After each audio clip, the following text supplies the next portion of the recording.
match of Champion Spring 2016. So good to be back. It is, and we are playing on patch 5.24. There were some issues with 6.1, so we will not be running it this week, guys. Yep. So last minute decision to swap it back. Yeah, next week we will be on 6.1 here in Korea. Rise and Fiora, first bans, GP, and of course, Faker the only player at the World Championship playing Rise, but he showed why that particular pick is ban-worthy, and of course, many more people have taken that pick in the meantime, learned it to the same degree, and are now running it, so no surprise bans so far based on the current meta. Lissandra, very powerful in either mid or top lane. You know, what about those other strong picks that we've been hearing about lately? The Trundle, of course, Misfortune, Ezreal's really back with a blue build again. I mean, do you think we're going to see those for the last two bans? We possibly could. The Ezreal ban is definitely a possibility. It will be MF, actually. Yep. And so, there's the Lulu. Okay, so still some really powerful picks available for both teams. And Kindred first. Yep. All right, still so very strong in the jungle. Yeah, Kindred, one of the stronger junglers right now. Among other junglers that have been seeing popularity, if you are not familiar with the way pros are playing currently, it has been a lot of Elise. Graves jungle is quite strong right now. So there's a lot of kind of interesting jungle picks bouncing around. We will see a Tahm Kench. Now this could possibly be a top lane Tahm Kench, which has been seeing increased play. Yeah. I wonder. I just want to see some Trundle support, man. I've been playing a little bit lately. It's about as bloodthirsty as you can get. That is my kind of support pick. But just in general right now, we're at a state in the game where tanks are just stupid powerful. Yes, they are. And a lot of the reason behind that is the changes to Last Whisper and the difficulty of killing tanks in the late game once they start getting a lot of HP and armor stats up there. So they have become very potent, and since Trundle can steal a lot of those tank stats. Interestingly, no Mundo pick yet. That's going to be a major power pick on this particular patch. So will Malphite in the top lane, and Sky could be taking over this Twisted Fate, and Alistar, certainly one of the best supports still available. Okay, so TF Alistar will be the picks then for CJ. And SK Telecom thinking about locking in the Trundle and the Zed right away. Faker Zed, of course, legendary. And Zed really isn't in a bad spot right now. No, he's in a fine spot, especially in the mid lane in the TF matchup. You have a lot of 1v1 kill pressure in that particular mid lane scenario. We could see Bengi returning to the Rek'Sai here. Well, his Rek'Sai was truly a force to be reckoned with in Season 5. It looks like he's going to bring it for the first game of 2016 as well. Faker. And, I really wanted to see Faker Zed. How great would it be to see Faker Zed in the first game of the year? It's powerful, but again, especially when you have the Kindred, but the Alistar is not the most appealing target. I haven't been seeing a lot of Yasuo play recently, so it might be a bit of a surprise, but then again, you do have some power with the Wind Wall, and Kassadin, a much more conventional pick. Duke also a very good Kassadin player in the top lane. It is a flex pick at the moment. Yep. Oh, it's going to switch over to Corki, and that could be mid or ADC, couldn't it? It's going to be a mid lane Corki. This is another thing that's been taking a lot of priority, especially with Tahm Kench. What you do is you play double AD carry compositions, and you play Tahm Kench in the top lane. So basically it becomes almost impossible to kill their carries. And so I assume we're going to be saving a support pick for last here from SKT. Yeah, I suppose it could still be the Tahm Kench for support. I think it's going to be a Trundle last pick, just because you have so much zoning potential with the Pillar and also great siege with 280 carries that way. For CJ, Gnar definitely an option. They're going to be looking for a pretty tanky front line. You need a tanky top laner generally when you play with Kindred, because she really changes the way that you draft, because you do have an 80 carry coming out of the jungle, so you need something that's a little bit more stout in your front line. Really? They will be setting it up with Maokai and Ashe. Ashe, okay. The Maokai, not too surprising, I suppose, but the Ashe pick is a little bit interesting. Well, this is a pick comp, Dilla, and what you can do is you have two global forms of initiation with hard CC in terms of Ashe's arrow and TF's ult with a gold card. So this is going to be very powerful at taking out single targets and getting into the back line of this double AD carry composition. It should be a Trundle lock here. Yes. Bring on the Trundle support. I want to see some trolling. But especially with the Maokai pick. It makes that Trundle selection even more attractive. Well, yeah. I mean, you've got Maokai, Alistar on the other side to grab those stats from with the Trundle ult. Thinking about the Thresh. Wolf's a great Thresh player, of course. We haven't seen him play Trundle yet. Thresh would offer a little bit more disengage against the strong engage of CJ, so that could be a major reason. Will be actually the Thresh locked in. I'm a bit surprised. But I'm a bit sad. I'm just kind of sad. That's the only thing that's making me sad right now. Otherwise, I'm really happy that we're doing Champions again. So there's our lineups, and I've got a question for you. One of the strengths of Tom Kench, right, is to be able to grab the jungler and then show up anywhere on the map with the ultimate. Yeah, with Rek'Sai, isn't that a little bit redundant? Because Rek'Sai can already have that mobility to a certain extent? Well, still, you've got double globals coming in, right? So that's going to be very powerful. We have 2 teleports. Of course, Sky going to be playing the teleport TF. And so it's going to be a lot of map movement here. Should be a very dynamic game. I would expect there to be quite a few kills in this one. Oh, I hope so, man. Seems like in general we're just seeing a lot more kills in League, and that makes Doa happy. Shorter games, more kills. That is the name of this new season for sure. Well, there's our final lineup. Zuntara on that Maokai, Bubbling on Kindred, Sky on TF, Kramer on that Ashe, Madlife on Alistar. I don't know if I'm going to get through all these names before the game starts. Duke on Tom Kench, Bengi on Rek'Sai, Corki, played by Faker Bang, playing Kalista, and Wolf on his classic Thresh. There we go. I got through it. You did. I got through it, guys. Great work. And it's time. Game number 1 of Champion Spring. CJ Entus versus SK Telecom. CJ's new squad, new coaches against the World Championships. It really does seem like a David versus Goliath matchup in our first series of the year. But we've been surprised before. I just don't think it's going to happen this time. Let's get into it. Yep, time to get into game number 1, guys. Let's do it.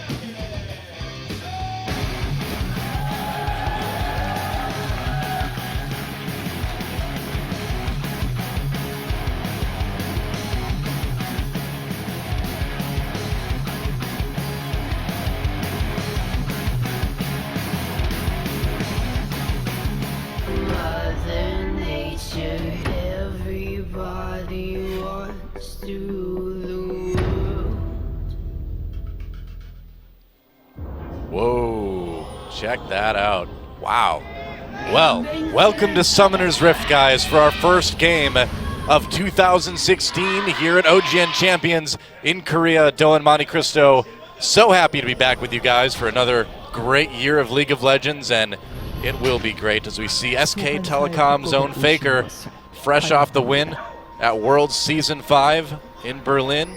And the loss to ESE Ever in the Kespa Cup. Yeah, we don't need to talk about that, though. We'll just move on. That's okay. Yeah, what were you saying? Oh, yeah, that's right. So Corki in the mid lane. That's interesting. Let's talk about that instead of SK Telecom, please. Yeah, extremely strong poke. I'm not sure that Corki would have been the best choice here combined with Kalista.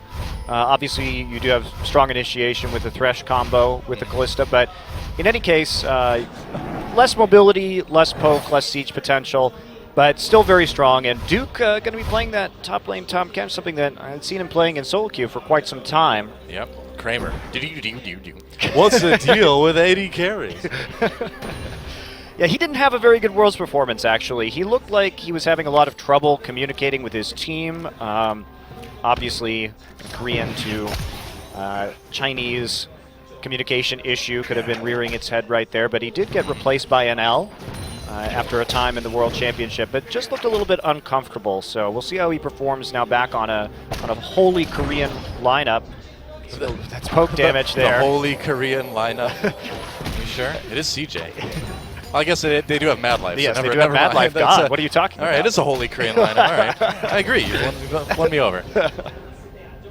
Yeah, NL had some words for the Korean commentators in our information. He said, "You guys keep," Kramer. He said, "You guys keep comparing me to NL. You've done it many times, and I'm very sad. Please be nice to me now." I'm reading this from our info sheet here in front of me. Doesn't want to be compared to NL, so don't you do it. I'll be watching you, Monty. We'll just compare him to Space then. Oh, well, how about Wound? You have to go through your CJ 80 carries? Yeah. Madlife has arguably never truly had a great 80 carry to lane with here in Champions. A lot of people saying that Ghost is really going to be something special, and like BDD, he will be turning 17 and therefore eligible to play at the professional level in March. A little bit later in BDD, but should be very interesting to see how that goes. Kramer having a tough time CSing here early on, Bang and Wolf. Really tough, yeah. A lot of pressure coming in from SKT's bot lane, but Bang's Kalista, if you talk about power picks, this was one of the champions that he would just simply win on every single time. So to give that to him right away, you're not exactly putting yourself in an easy spot, are you? No, definitely a comfort pick for him. I believe this is going to be Faker's first game on Corki, too. So, but this is guys, this is when we enter the new season of League of Legends. This kind of composition that SKT is running is going to be quite popular. Just because Tahm Kench is virtually unkillable when he actually gets items in that top lane, and therefore you can protect some damage dealers very, very well. But again, I like what CJ's doing with their long-range engage. They do have a lot of single-target crowd control with Ashe and TF and Maokai. Also very easy ganks on the top side. So Tahm Kench, Duke, going to have to play very conservatively here if he wants to avoid getting teleported on and killed by the Maokai Kindred and TF combination. Yeah, corrupting potions for Faker and Duke in their lanes. Oh, maybe a gank attempt coming in. Yeah, that's going to be Faker from bubbling. Yeah, it doesn't exactly work out. But what do you think about corrupting potion right now? I mean, it's just a strong laning tool early on, so definitely a good pickup. We'll see it quite a bit in the mid and top lane. Pretty common stuff, especially for champions that have a bit longer range and have some poke potential there to continuously put down the damage. Tara, Sky though, just a bunch of Doran's rings. Faker, whoa, Wolf, able to grab Kramer, do a lot of damage there. Not too bad. Of course they do have that sustain from Alistar, so it's going to be something that's mitigated, but Kramer's still pretty far behind in CS for this point in the game. And Tara going for a double Doran's ring build, so really trying to pack a punch here early against the potion that Duke has picked up. Is getting a pretty healthy CS advantage. Bubbling going to get caught out here, actually. He's going to get collapsed on. He should not be there. Yeah, this is super dangerous. Bubbling trying to make it back to the Dragon Pit. Maybe get over the wall. There's the flash. He's going to hop over the wall, but at least they burned a summoner spell there. Meanwhile, a bit of a duel with the Tri-Brush. Wolf trying to chase down Kramer. They're going to get pulled in. Kramer in a lot of trouble, and it's going to be first blood going over to Bengi. Yeah, a solid long-time jungler picking up the first kill of 2016. Yeah, Bubbling, he's an amateur jungler. He played a little bit on Winners. He was on Anarchy, the team that is now Africa Freaks before Lyra joined. And that's a very amateur pathing mistake right there. So he was trying to get into the river, but Faker and the bot lane of SKT both had their lanes pushed up. Meanwhile, Sky wasn't 6, and they didn't have really any vision in there. So if you try and make a play on that situation, the collapse just comes so fast. It forced Madlife and Kramer into the Tri-Brush, and then pretty easy kill, nice Lantern gank there. Oh, here we go again, Faker. Just going ahead, Valkyrieing away. Yeah, good luck ganking mid lane, Corki. That might not be too easy. Faker having no issues at all staying alive. Yeah, especially because Faker's running Cleanse this game. He sees all that crowd control coming through, so even if you hit a gold card, it's not going to do much, and the jungler doesn't have flash. So Bubbling having some, I think, decision-making issues early on in this game. But again, it's a very young player, so we'll see how he does. I mean, like you mentioned earlier, it's really a rebuilding year for CJ. I mean, they had to make a lot of big changes. Whenever you have to make changes like that in an organization, there's going to be a time of adjustment. You're not going to win a lot right away. That almost never happens in any sport, esport or otherwise. So if you're a CJ fan, you kind of just have to hang in there and maybe hope for a playoff spot if you're lucky this season, I think. Yeah, and honestly, I think if you're a CJ fan, you're probably actually pretty excited about the fact that there are new players on this roster, because if there's been one consistent criticism of the CJ organization, it's been that they've been holding on to legacy players well past their prime and haven't really gotten the necessary new blood to remain competitive. Yeah, that was largely a criticism, it seemed like, was pointed towards the coaching staff, and with that completely turned over, we immediately saw a huge turnover in roster as well. So it is good to see CJ finally looking towards making those decisions that might eventually bring them another championship. Yeah. It's been a while. It's been a very long time, but for an organization that was so powerful early on in their League of Legends careers or legacy. Oh, Bengi harassing Untara just a little bit, slowing him down with that smite. Duke coming up. Untara might have to burn his flash to get away from this one. He certainly will. They're going to go right after him, though. Untara still in trouble. He's got his ult pop. Can they grab him in time? There we go. Tahm Kench takes a bite out of him, and that is going to be another kill for SK Telecom. Duke with his first kill as an SKT player. Yeah, not a whole lot they can do. Sky all the way back in base. No TP up and out of range for his ultimate. Faker's been doing work, just forcing Sky to TP back into lane. And so really just a whole hell of a lot of global map control and pressure from SK Telecom right now. Bubbly taking this time to at least try and push into the enemy jungle. He's going to run into Faker, though. Yeah, able to do some damage. Faker has to be careful. Whoa, never mind. Bubbling has to be careful. That was a lot of burst damage coming out of that Corki. Yeah. Got that Sheen proc. Man. That Sheen's going to be doing some work early on. No kidding. All that Charlie Sheen, because it's winning. Bengi forcing the flash out of Sky. Well played, sir. I didn't expect that one. I like to surprise. It's good after 10 seasons, I can still surprise you, Monte Cristo. I'm happy to hear that. Well, Faker still just fine. Gotta watch out for those Sheens. League of Legends item wires or otherwise. Hand over that blue buff, of course. Yeah, so just a pretty, so far, lane dominant performance. Antara has lost that pretty large CS lead that he developed early on. So the boots of swiftness now coming through. Adam, you will see with more regularity this season. Yeah. It is nice. I accidentally bought Sork shoes on Trundle when I was playing on stream the other day. That was embarrassing. I was just like, guys, I just want my ult to do more damage. That's all, you know? Need to chomp harder. Yeah, totally. Take a bite out of crime. I only play Constable Trundle, by the way. Wow, it's too bad that no one's ever made that reference before. I'm sure I'm the first. Doesn't matter, it still feels good. Oh, flash, bang, thrown back under turret, tries to get away with that lantern. Box drop down by Wolf, bang on the outside, pulls his support out. And are they going to get more out of this? Sky so low, kept alive though by Kindred's ult. It's a great turnaround right there. I mean, they stopped that gank under turret 3v4 after Mad Life punting SKT back under that turret, but Bengi nice with great patience on the Unburrow to take out Sky. And, you know, this global pressure that CJ wanted to put on really hasn't worked so far. They haven't been able to create any picks. Faker has thoroughly dominated this mid lane just in terms of pressure. And we see Sky right now take a few hits onto his turret, going for that Rod of Ages. Pretty standard now, Rod into Abyssal Scepter is what you're going to see on a lot of these mages. Yep. Themes not particularly great these days. Faker here is doing more work, slowly chipping away that turret, and this is what Faker does, just whittles away the mid lane and then takes over the game. Yeah. You know, we've talked over and over again about Twisted Fate ultimates, right? You really need to get something going out of the first or second. First one didn't work out at all for Sky. You know, so if they can shut this TF down, especially if they can kill that first turret, it's going to go a long way in securing this game for SK Telecom. They're already just taking control of the map. Yeah, they are, especially that bottom side jungle, considering that's where they're strong on the map right now. And Tom Kench does have some wave clear issues, so it's less reliable to invade that side of the jungle. Meanwhile, you're going to see Bang right here just working his way up. So one thing that I thought was interesting as we see Corki pick up his payload is Dragon doesn't seem to be as much of a priority now as it was in Season 5. Yeah, a lot of, I mean, first Dragon buff is still a really big priority just because you do get the % damage increase. But, here we Sky. go. Yeah, Sky could be in a little bit of trouble. Caught out, no flash. Are they going to kill him under turret? Looks like they're going to be close. Faker with the final rocket. And the final hit he needs to pick up that kill.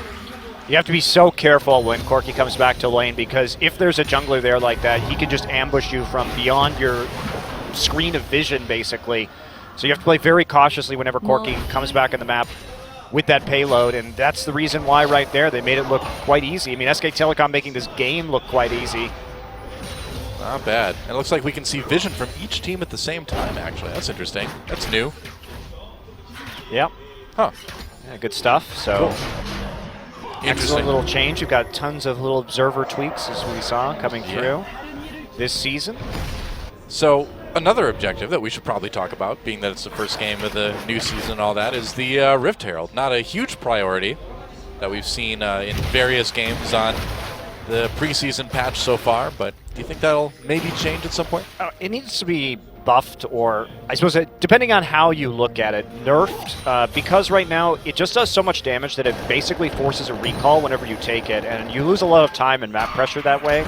So I don't think we're going to see much emphasis on the Rift Herald. And to go back to the Dragon issue too, a lot of games just simply aren't lasting long enough these days to justify a lot of emphasis on dragon control, just because you're not going to get 5 stacks. The game will likely end before that occurs. So first dragon is very important, no matter when you get it, just to get that single stack up. And then it's mostly basically a turret pressure game at this point in time. And that's kind of the change that we're going to see, at least at the start of this season. And we'll see how perhaps Rift Herald changes or dragon buffs change. I think perhaps changing the second stack to something a little bit more potent might do some work when it comes to making continued dragon control more of a viable tactic. Yeah, it's certainly a lot more bloodthirsty meta right now. It's very nice. Kramer still behind in CS. Has that Caulfield's hammer and the BF sword, but not a lot otherwise. Yeah, it's going for a little bit of the CDR on Ashe. Probably a good idea if you're running a pick comp. Probably a good idea if you're running a pick comp, absolutely. CDR on the Ashe arrow is pretty nice. But he needs a bit more than that. I mean, right now SKT has been putting on all the pressure. So when does CJ really find that opportunity to get those picks? You know, we're almost 15 minutes into the game and there's no kills for CJ. Yeah, none at all. Faker with a second blue buff too, and that's just going to help him push up this wave even further and try and actually deal the damage. Meanwhile, another recall from Sky, who has been using that TP exclusively to get back into lane, has his ultimate up if he wants to use it, but basically he hasn't been able to have really any effect on the map so far. And it looks like we may see the first dragon coming through here. Could be. SKT might be setting up for it. Yeah, it looks like they're starting it now. Bit of a risk considering their bot lane isn't there, but they will be back in time for any fight should Mad Life and Kramer start to make a move. And they do have a lot of vision on the backside of that objective too, so they know that CJ isn't moving north through the tri-brush. Well, with things like the lower amount of vision in general right now in the preseason, and also things like the vision debris to kind of let you know where wards may have just been, it's easier to kind of sneak things like that, it seems like.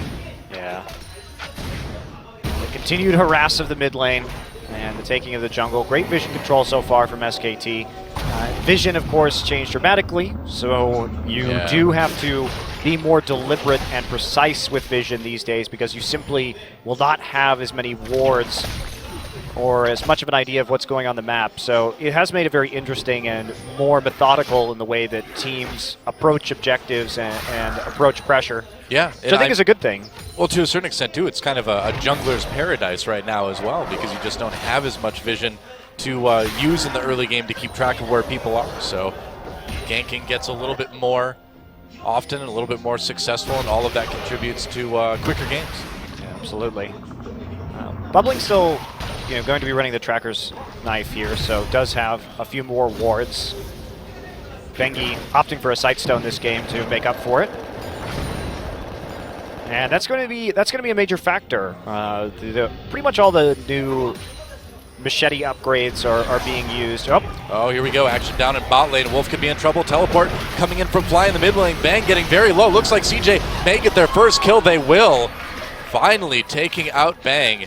Really nice target switching there. So you saw they engaged the fight onto Thresh, but then they immediately moved onto Bang because he was going to just use his ultimate onto Wolf and pull him back in. Yeah. So they need to get rid of the Kalista right away. They CC him long enough in order to make sure that they get the kill. And now we're going to see some tower trading. Yeah, I mean, Faker was able to take out the tower in mid lane, but CJ might be able to respond right away with the bot tower. Maybe not at the moment, though. Wow, SKT keeping that alive. That's a great trade for SKT, actually, to force just a kill for that.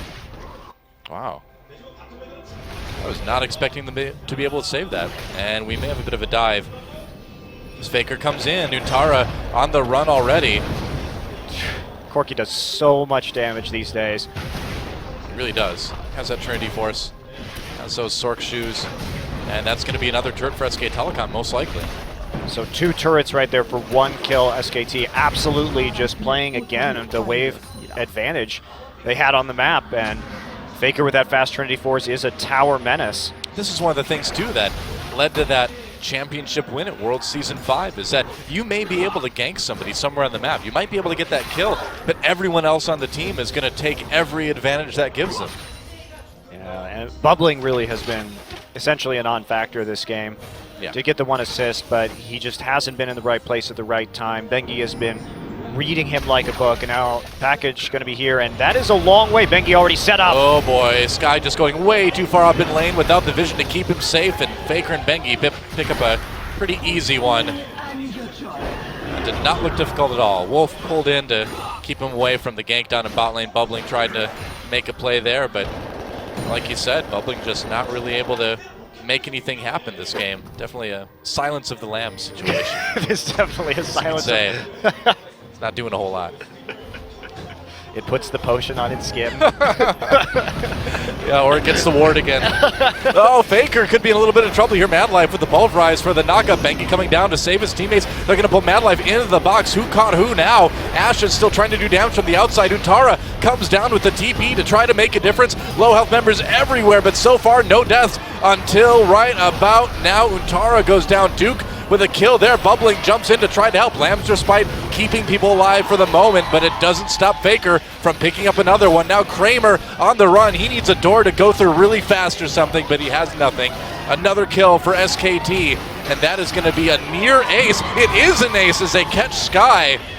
SKT, what can you say? I mean, just as dominating as ever.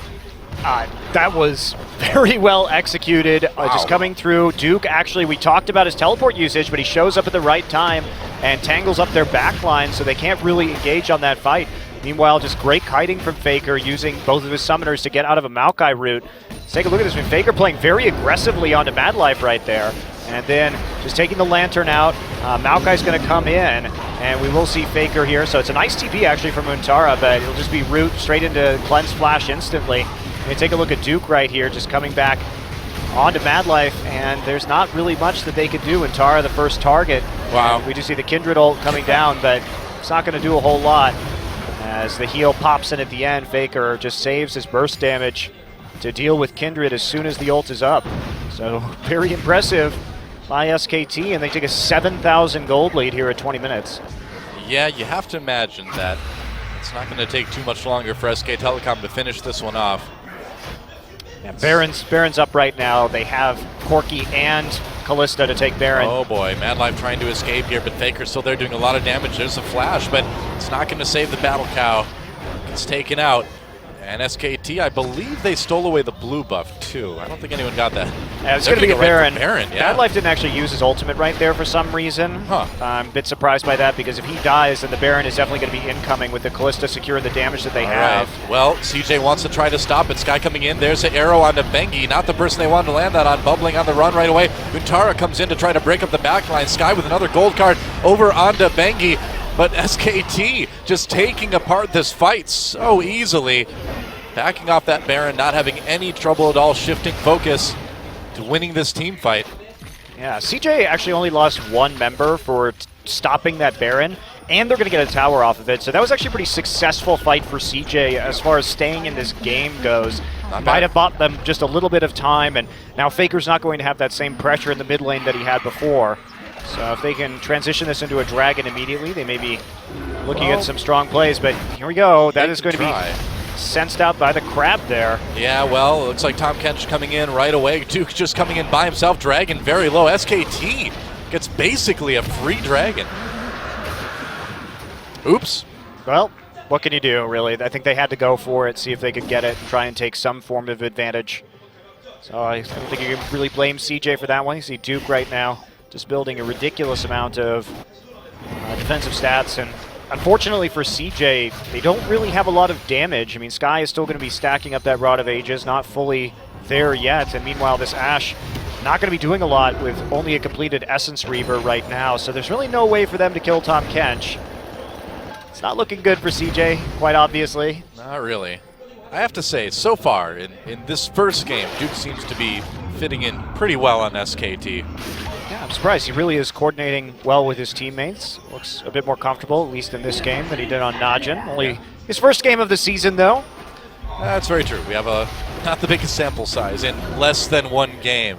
I think 20 minutes is enough to make our judgments about Duke on SKT, though. It's enough for most people on Reddit, probably. So why not us too, you know? SKT invading the enemy jungle. Sky, wow, nearly going down right there. But it's enough that SKT should be able to take this turret. Bengi very aggressive with that Rek'Sai. And I don't think there's going to be a lot stopping SK Telecom from taking this turret. CJ may want to try it. I guess they do. End up pushing SKT away for the moment. Sky has his ult. SKT needs to be a little bit careful about where everyone is right now, but you know, to be fair, Duke can just come in whenever he wants. Yeah, has his ult, has his TP up, so there's not a whole lot they can do. Duke continuing his very slow Sunfire Cape split push here. Does drive some minions in the turret. Bengi. Wow, Bengi going really deep. Finds 3 members of CJ. That may be in a little bit of a hard time for him. Wow, gets knocked back by Madlife. Bengi flashing, trying to get to that lantern. Doesn't make it in time. Wolf drops a wall anyway. Bengi lives through it for the moment. Duke getting in the back lines. This Tom Kench is so tanky. Sky on the run there. Maokai turns right around. Wolf in the middle of it all. In a lot of trouble. Kept alive by the Lambs despite for the moment. Flashes at the last second as Faker takes down Madlife. And Tara the next to fall. And SKT turns it into a team fight win. A double kill for Duke. And a nice rocket at the end to complete the ace. And Faker there just using the package, coming right over the top of that team fight and delivering the Valk. And that did a lot of damage, and then just poking from the outside. Now SKT going to take a look at this Baron right now while they push the mid lane. Looks like they're only going to need a few members to go ahead and take the Baron, maximizing their gains with this mid lane turret kill as well. With all the brawling that we've seen between these teams, I'm amazed that CJ has only come away with it with 1 kill. That is insane. SKT, though, going to come away with another huge teamfight win and a Baron. And will this be enough to close it out? Let's watch that fight again. This just shows how tanky you can get these days, even on a jungler. So Madlife's actually going to do a good job of blocking the lantern grab right here. He's going to stand right on top of it so Bengi can't get to it. Instead knocks up Madlife and nearly dies, but they can't quite get the kill. Now watch Faker here with the package coming over from right to left of your screen. And right over the top, beautiful in the choke point right there, getting an entire over the hallway and then just shooting some phosphorus bombs and rockets right into the mix. And at the end, saving Wolf right there, taking out Madlife, and then coming over. Kramer with 0 mana, so he's really not a threat. Jeez, look at those crits. Yeah, Essence Reaver's pretty strong. Yes, strong in the hands of Faker, not so much in the hands of Kramer at the moment. Of course, and Essence Reaver, such a strong item on a lot of these more spellcasting AD carries like Ashe or Porky or Ezreal these days, just because you do get quite a bit of mana back whenever you get that critical strike. So you definitely need that with a champion like Corki. SKT moving in to the bot lane right now, looking to take their first inhibitor of the game. They do still have Duke pushing in top lane for them. This guy actually just going to recall and give up that turret. Duke there. Oh, arrow comes down. They're going to try to make a play for it. Madlife trying to get closer to Faker. Headbutt pulverize. Faker still in a bit of trouble. Bubbling, though. Low, there's a Lamb's Respite going down. Kramer firing from the outside of the fight. Faker back in a safe position. And this is going to be SKT. Yet again, how far will they dive? Enough to kill Madlife at least. And now just taking out that turret. It's what they came for anyway. They don't need a bunch of kills. They need objectives now. SKT. Not quite enough for the inhibitor yet. Okay, they'll get it.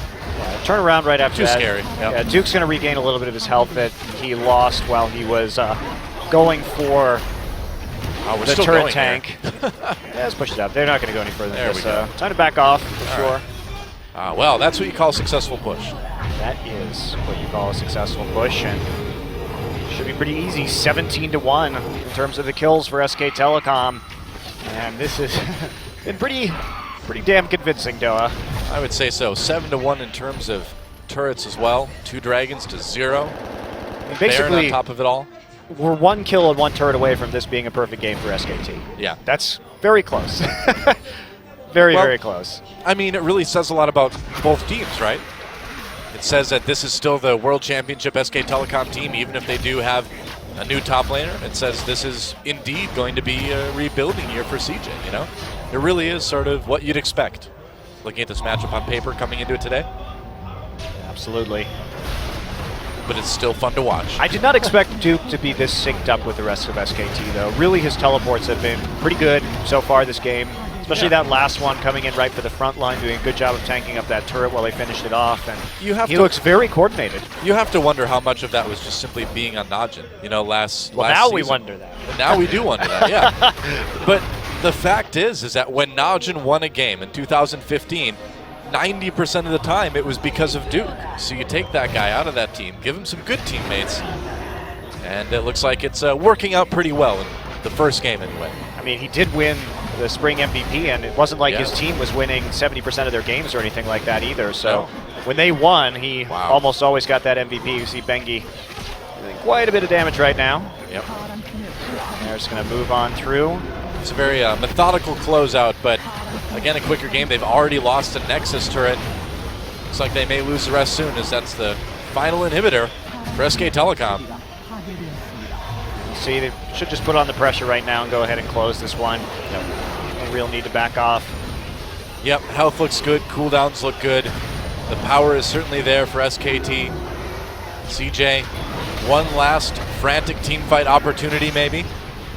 But we'll see. Mad Life stopped a little bit. There we go. Maokai going in on a faker. Just Valks away immediately. Mad Life in the back lines, but kind of on his own. Pops that ult. Sky just with not a lot of damage. Faker jumps ahead to get the kill on Bubbling. Meanwhile, SKT takes on the rest of the team. Faker's not done yet.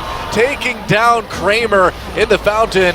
Welcome to Champions, buddy. There goes the Nexus. SKT with the first win in Korea of 2016.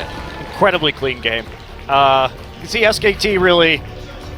They haven't lost very much. Sure, they didn't do so great in the Caspa Cup immediately after returning to Korea, but they looked very comfortable in this one despite having made that roster change.